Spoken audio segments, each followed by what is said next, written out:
This video is packed with life-changing advice about financing higher education. I'll share insights from up-to-date studies on actions that families take to make college more affordable. You'll also get a table to calculate how much the cost of education will impact your life. Like buying a house, for most people, selecting their college is an emotional decision. There's an idea of a degree we'd enjoy and a dream college we'd love to go to. Many young people and even parents are fixated on this vision. Rational alternatives are often overlooked. In the end, people take high financial risks that can destroy their lives. $134.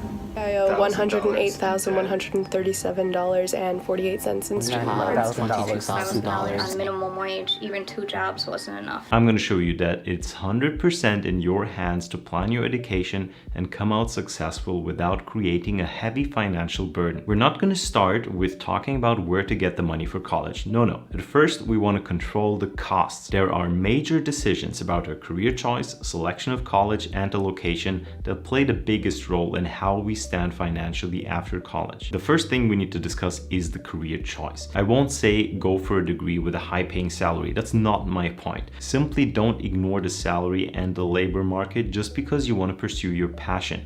Know what you're getting into. One example, in the US, the median salary after 5 years of graduation in social sciences is about $34,000. For an aerospace engineer, it's $70,000. Also, the demand and thus the employment chances differ. What I'm trying to say is this: the aerospace student can afford to spend more on college education than a student in social sciences. While the graduate in social sciences needs most of the full-time salary to make a living, the aerospace graduate can use about half of the salary to pay back a loan. That means the social sciences student should be more careful when it comes to selecting the college and taking loans at all. The goal should be to study without taking a loan, or at least to minimize borrowing. There's one risk that is almost completely ignored in the career decision. 1/3 of students drop out from college. Just imagine you spend $50,000 on one academic year only to drop out and have nothing of value in hand, other than the experience of, oh, this degree isn't for me. That's a lot of money to find that out. Many people are in this situation, are in big financial trouble. I originally had about $75,000 in loans from that 1 year of grad school. It's now up to almost $150,000. If you're undecided when it comes to your career decision, I highly recommend doing internships before starting in an expensive college. You'll see if this type of career is for you, and you even may get paid for that experience. This problem leads me directly to the second point. It's selecting the right college. With right college, I don't mean the one with the most prestigious name or the most beautiful campus. I mean the one you can afford.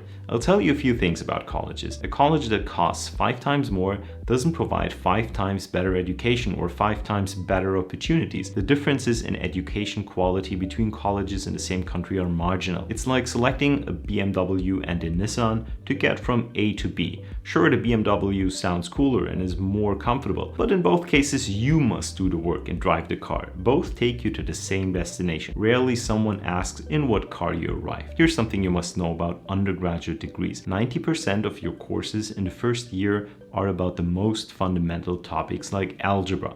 This is the time when most students drop out. I see absolutely no need to pay an expensive college for math courses. Strongly consider starting your education in a low-cost public college. When you feel that you're on the right track, you can still transition to a college of your choice and have your credits recognized. In late undergraduate studies and graduate studies, the courses and curricular projects are more specific. That's the time when it can make a difference to be enrolled in a college that has a strong research group in a specific field. You may have more opportunities to interact or work with professionals on campus. The location of the college can be a financial game changer. When does it make sense to change your location? When the country that you move to offers free or very affordable education compared to your home country. When the costs for accommodation are almost insignificant because you can stay with relatives or there are subsidized dorms. When you move to a country with a significantly higher quality of life than your home country. I manage a master's program in Germany. 3 out of 4 of my international students work in Germany after graduating. It would have been nearly impossible for most of them to land a job in Germany if they had received their degrees in their home countries. If you're already in a country with a high quality of life, it's fine to stay at home and save money, at least in the beginning of your studies. Is it necessary to change the state when you're already living in the US? Is it okay for you to stay home most of the time and just do a semester abroad? Today in many colleges, it's even possible to start online and join the campus later. I also want to mention that lifestyle in college shouldn't be overlooked as a cost driver. Accommodation, transportation, food, and going out should be budgeted to stay in the lane. Now that we've discussed how to control our costs, it's time to talk about funding sources. Here's the distribution of how the typical family in the US paid for college in the academic year 21-22. It's from the 2022 How America Pays for College report. Scholarships and grants like federal aids make up 26%. Federal aid grants are very important instruments. In Germany, you have BAföG. In the US, you have FAFSA, through which you apply to federal aids. It's worth to check your eligibility and how much the grants cover. Foreign students are often not eligible for national aid programs, but should still investigate the eligibility criteria. Scholarships from the college or thousands of other potential providers are often underestimated. There's a misconception that all scholarships require exceptional academic performance. That's often not the case, and some scholarships aren't even fully exploited due to the lack of applications. Sometimes it only takes 1 hour to fill out an application. It can give you a free monthly allowance of, let's say, 300 euros. I recently made a video about scholarships in Germany that I linked in the description. Relatives and family can be generous. One of my students even financed a substantial amount of his education through crowdfunding. Most of the funding comes from parent income and savings, although many students aren't in that comfortable situation. They use their own savings and income from student jobs. I have one problem with scholarships and student jobs when it comes to making a financial plan. What if you don't get a scholarship or a student job? What if the student job takes so much time that you need to study longer? It's likely that you get some type of student job at some point, but you should still have a plan ready in case you don't. Are you eligible to take a higher loan in that case? You can always use the money from your scholarship and student job to pay off the loan. Another problem I have with basic student jobs like waiting is that they can be distracting. In many cases, they lead to longer study periods and worsen the academic performance. It may be better to take a slightly higher loan and focus fully on your studies. You'll start a full-time job much faster and generate a significantly higher income. So the remaining amount is covered by loans, whereas federal loan programs offer the better conditions. Private loans from banks and other providers should be the last resort. This chart shows the average values. Of course, some students rely on significantly higher loans than others. I have $300,000 in student loans. Oh, honey. Talk to several banks and providers to get the best conditions. But before you consider a loan, please make a financial calculation. Therefore, let's have a look at the table I uploaded for you. There's an empty sheet, but also a sheet with an example. Let me quickly walk you through the example. Under general information, you can add the college, the degree, and the location. In the example, it's the Master of Space Engineering program at TU Berlin in Germany. The expected annual gross entry salary is about 52,000 euros in places like Germany Space Agency and medium-sized companies. However, we're gonna look at the worst case scenario. Assume the student took a job in a small company with a salary in the lower end.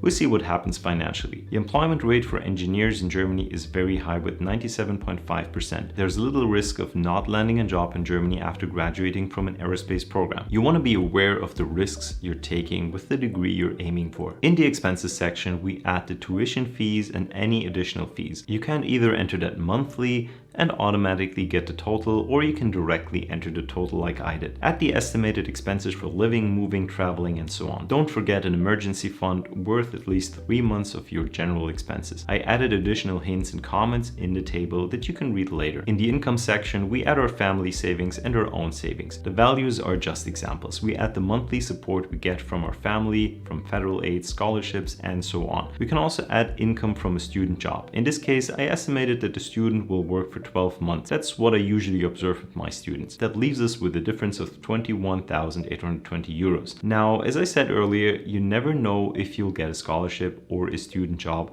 although you should keep applying. In this case, the student should be ready to take a loan of about 30,000 euros. Income from scholarships and student jobs can be used to repay the loan. Now we come to repayment after college. We enter our total loans, the annual interest rate, and the study duration in years. If you have multiple loans, you can take an average interest rate or copy the rows and add the loans separately. Here we enter a monthly net salary, our expenses, and whatever we reserve for our loan repayments. The first goal should be to pay off loans with high interest rates. In this case, the student needs 27 months to pay back the loans. Pay back private loans first. It's gonna be difficult and risky to find an investment with a net interest higher than the interest rate of a private student loan. I cannot stress enough that lifestyle right after college should be increased only marginally. Please check out 2 videos that I made that will help you pay off your loan in no time. I linked them in the description. One is about spending habits after graduation. The other is about how to get a tax return after graduation. The student in this example will get about 7,000 or 8,000 euros back after declaring an income tax report. That should reduce the loan payment duration to about 18 months. With less than 2 years of loan repayments in a secure job market, this case is far from being critical. After the repayment period, the salary will increase and this graduate can start to build solid wealth. There are too many cases of graduates with about $100,000 in debt who aren't even able to pay back just the interest. I owe $118,000 in student loans. My principal isn't going down, my debt isn't going down. I'm literally just paying the interest. That means the loan keeps growing and growing. This leads to personal bankruptcy. This often concerns students from poorer families that aren't financially educated. Unfortunately, there are no systems in place that make sure those people are fully educated about what they're getting themselves into. College doesn't have to be expensive.